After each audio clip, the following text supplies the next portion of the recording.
오늘 제가 여러분들께 소개해드릴 드라마는 2016년부터 2017년까지 KBS에서 29작으로 방송되었고 박서준, 고아라, 박형식, 서예지가 주연으로 출연했던 드라마 화랑입니다. 내용 보시기 전에 구독과 좋아요, 알람 설정 한 번만 해주세요. 그럼 소개를 시작하도록 하겠습니다. 여기 이름 없는 한 사내가 있습니다. 한국에서는 그런 의미로 무명이라는 명칭을 씁니다. 그는 패거리와의 대화 도중 쓰러지고 그 사이 그의 친구 선우가 그를 도와주러 왔다가 그들에게 맞습니다. 정신을 차린 그는 그 광경을 목격하고 그 패거리들을 혼내줍니다. 그 패거리들은 그를 이렇게 부릅니다. 제 별명이 뭐랬지? 개새공. 왜? 개 같기도 하고 새 같기도 하대. 그와 선우는 단짝 친구입니다. 선우는 자신의 가족을 그리워하고 그와 선우는 가족에게 갈 계획을 세우기 시작합니다. 이걸로 아버지도 찾고 내 신분도 되찾을 거야. 이걸로 찾을 수 있을 것 같아. 그러니까 내일은 뭔 일 있어도 넘는 거다. 그리고 결국 가족이 있는 성 안으로 들어오는데 성공을 하게 되고 그 안에서 가족을 찾기 시작합니다. 신라라는 나라의 황후는 나라를 지켜줄 단체 화랑을 만들고자 하고 위화공에게 전체의 권한을 줍니다. 위화공은 젊은 인재를 찾기 위해 만물상을 찾게 되고 그들에게 의뢰를 합니다. 선우의 동생 아론은 이야기꾼입니다. 그녀는 흥미로운 이야기로 많은 사람들을 매료시키고 그 자리에 있던 산맥종은 잠들어 버립니다. 그는 잠에서 깬 후 자신이 잠을 잤다는 사실에 신기해하며 그렇게 해준 그녀에게 관심을 가집니다. 아까 여기서 이야기를 하던 여인 어딨나? 아니, 어디 가면 만날 수 있나? 아론은 자신이 일한 곳에서 임금을 제대로 받지 못하자 그 가게에 있던 귀한 술을 마셔 취하게 됩니다. 그녀는 집으로 돌아가던 도중 무명과 부딪히고 그렇게 그 둘의 첫 만남이 이루어집니다. 산맥종은 세상에 알려지지 않은 신라의 왕입니다. 그는 왕궁 안으로 들어오고 그를 발견한 황후는 그에게 왜 이곳을 왔냐며 꾸짖습니다. 사실 산맥종이 어렸을 때 그의 아버지가 죽었고 당시 어렸던 그를 지키기 위해 그녀는 아들을 다른 곳에서 자라게 했습니다. 산맥종은 그녀가 자신의 권력을 가지기 위해 자신을 숨기는 거라고 생각하고 있고 그런 그를 어리게만 생각하는 그녀는 그를 모질게 대합니다. 그날 밤 산맥종의 집으로 그의 권력을 노리는 귀족의 심부름으로 온 자객이 들어오고 황후의 호위무사가 자객을 죽입니다. 그런 모습이 싫어 밖으로 나온 산맥종은 우연히 집 주변에 있던 선우에게 상황을 들키게 되고 무명과 함께 도망칩니다. 폐하! 이러는 걸 내가 딱 떨었다니까! 다음날 그들은 다시 가족을 찾습니다. 그날 밤 젊은이들이 많이 찾는 곳에서 선우는 아로의 목걸이를 보게 되고 그녀를 쫓아 그 건물 안으로 들어갑니다. 그 건물에는 두 귀족파인 수호파와 반류파가 대치 중이었습니다. 전소다!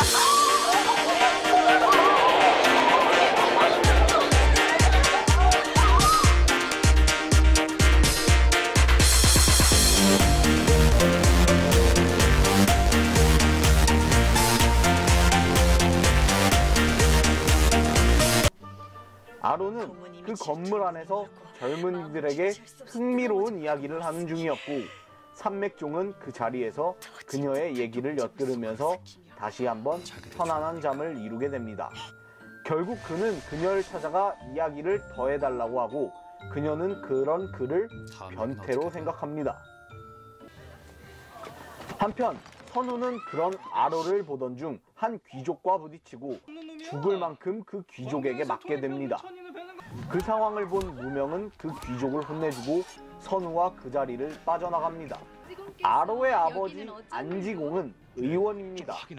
그는 옛날부터 그의 아들을 찾고 있었는데 만물상의 주인이 아들을 찾은 것 같다는 얘기를 하게 되고 아로의 아버지는 그를 찾기 시작합니다.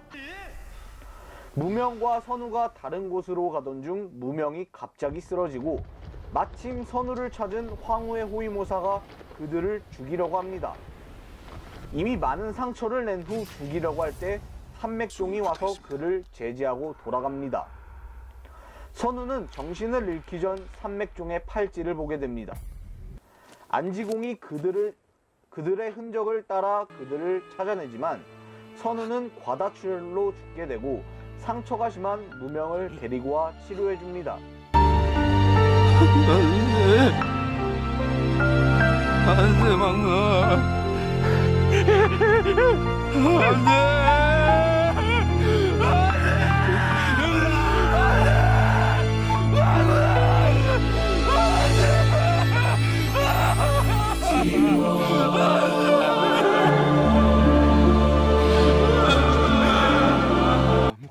회복한 무명은 안지공에게 왜 그를 살리지 못했냐며 화를 내고 그 이후 무기력하게 지내는데 아로가 쓴소리를 합니다.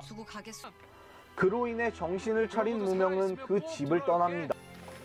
전국에 화랑을 모집한다는 공고가 나오게 되고 한성과 그 두 귀족파는 그 공고문을 보게 됩니다.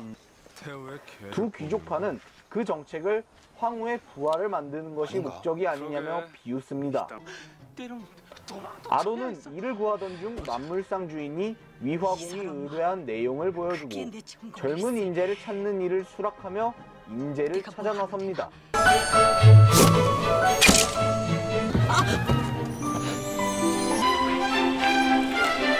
한편 무명은 길을 가던 중 산맥종의 팔찌를 발견하고 그를 쫓게 되고 한 건물에서 그와 싸우게 됩니다.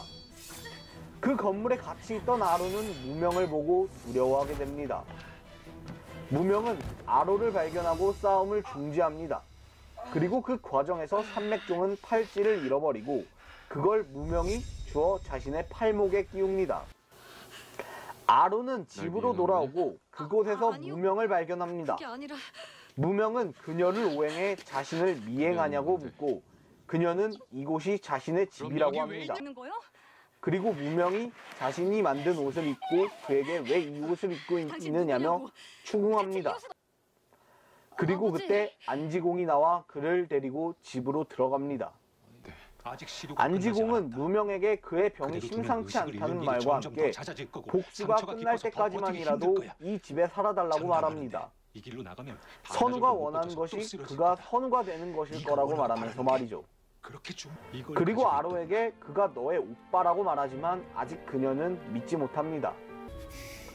산맥종의 생일날 왕실 행차 중에 무명은 황후의 호위무사를 발견하게 되고 그를 죽이려고 하지만 실패하고 붙잡힙니다. 그를 죽이려는 황후를 본 안지공은 나와서 말리고 그와 애증의 관계가 있는 황후는 그를 감옥으로 보냅니다. 한편 산맥종은 화랑이 되기 위해 위화궁을 찾아가고 이유를 묻는 그에게 왕후를 권력에서 내려오게 하고 싶어서라고 말합니다. 위화궁은 산맥종에게 가라고 합니다. 하지만 후에 다시 찾아와 나라를 바꾸고 싶다는 그의 말에 위화궁은 그를 화랑으로 받아들이게 됩니다. 무명은 자신이 화랑이 되는 조건으로 안지공과 자신의 목숨을 건지고 풀려나게 됩니다.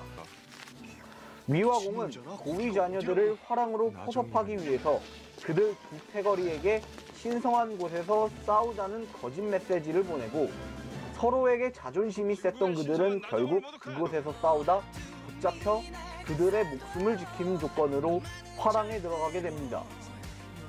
공은 무명이 화랑이 된 걸 반대하지만 무명은 화랑이 되어 이 나라의 모든 잘못된 걸 바꾸겠다고 말합니다. 싸워보겠다고, 버텨본다고. 이 막대 먹은 왕경의 끝엔 뭐가 더 있는지 가볼 거야. 가서 다 부셔버릴 거야. 무명이 화랑이 되기로 한 후 위화공은 그를 더 발전시키기 위해 아러고에게 그에게 글과 말타기를 가르치라고 하고 가르쳐주는 과정에서 둘은 묘한 감정이 생기게 됩니다. 결국 무명은 화랑이 되고 자신이 선우의 역할을 대신하기 위해 자신을 선우로서 받아들이게 됩니다. 선우를 신국의 화랑으로 임명한다. 화랑 선우! 화랑도의 명을 받들겠습니다. 무명은 화랑이 되어 세운 목표를 이룰 수 있을까요? 그리고 진짜 선우를 죽인 복수를 할 수 있을까요? 안지공은 황후와 무슨 관계가 있을까요? 그리고 삼맥종은 자신이 위협하는 세력을 물리치고 진정한 왕이 될 수 있을까요? 이 드라마의 장르는 사실을 기반으로 한 퓨전 사극입니다. 퓨전 사극이란 기본적인 역사 사실을 바탕으로 그 위에 상상력을 입혀 만든 드라마 장르를 뜻합니다. 대표적으로 인물의 말투가 그러한 상상력에 해당하는데 이 드라마에서 그러한 느낌이 아주 잘 나타납니다. 또한 현대에서 쓰이는 용어들을 이용해 표현하는 부분도 이 드라마가 퓨전 사극임을 알 수 있게 해줍니다. 이 드라마의 매력 포인트라 하면 첫째는 단연 미남 배우들이 많이 나온다는 겁니다. 이 드라마의 내용상 미남 출연자가 많이 나와야 했었고 그 결과 박서준, 박형식, 방탄소년단 V, 도지안 등 우리나라에서 잘생긴 연기자들이 많이 나온다는 것 자체가 아주 큰 화제를 일으켰습니다. 그래서 많은 여자 시청자들이 그 덕에 호강하게 되었죠.